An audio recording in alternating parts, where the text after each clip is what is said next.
शूकर वेशधारी दानव को देखकर अर्जुन की आशंका।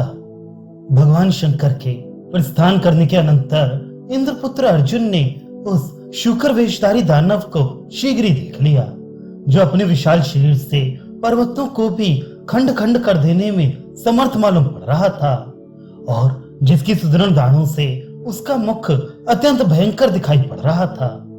क्रोध के कारण अयाल को ऊपर उठाए हुए दूर से ही दौड़कर आते हुए दूसरे कार्यों से विरत ये वराह विजय के लिए ही इस प्रकार आ रहा है।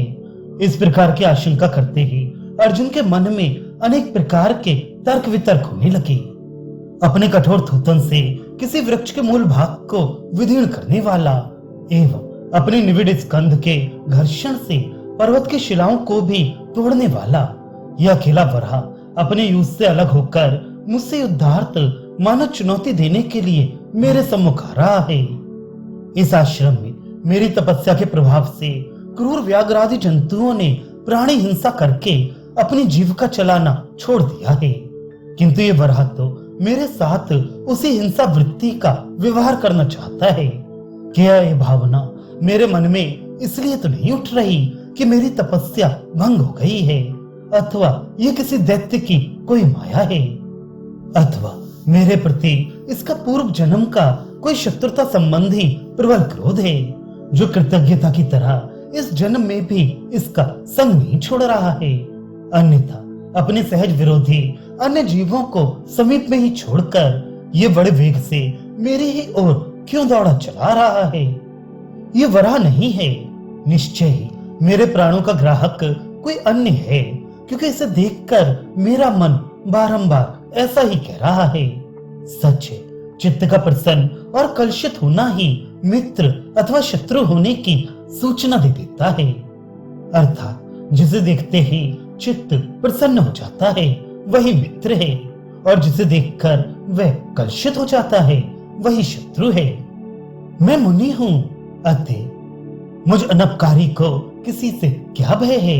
ये अभिमान करना अब श्रेयस्कर नहीं है, क्योंकि दूसरों की उन्नति से जलने वाले दुष्ट दुरात्माओं के लिए कौन ऐसी मर्यादा अथवा धर्म सीमा है जिसका वे उल्लंघन नहीं करते। अथवा ये कोई दानव निशाचर है। वन्य पशु में तो ऐसी शक्ति नहीं हो सकती, क्योंकि बादलों के समान विशालकाय एवं नीला ये वराह इस पर्वतमाला को भी मानो पराजित करके विकंपित सा कर रहा है। इसी वराह ने शांति पूर्वक तपस्या में निरत मुझ पर प्रहार करने की दुर्भावना से मृग्या की इस भूमि को मुझसे छीनने के लिए अपनी माया से कल्पित विशाल सेना की कोलाहल से जंगल के पशुओं को उद्भ्रांत एवं चिकित्सा कर दिया है। अथवा दुर्योधन से बहु पुरस्कृत होकर उसका प्रिय कार्य करने की इच्छा से किसी ने वन भूमि के अवरोध से क्षुब्ध पशुओं के रूप में आश्रय लिया है।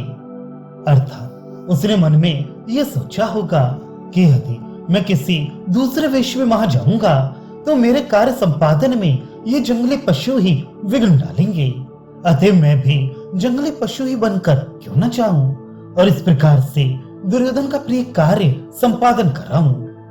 अथवा खांडव दाह के समय अपने बंधु बांधवों के जल जाने के कारण अत्यंत क्रुद्ध तक्षक नागराज का पुत्र अश्वसेन ही तो मुझसे बदला लेने के लिए नहीं आया है।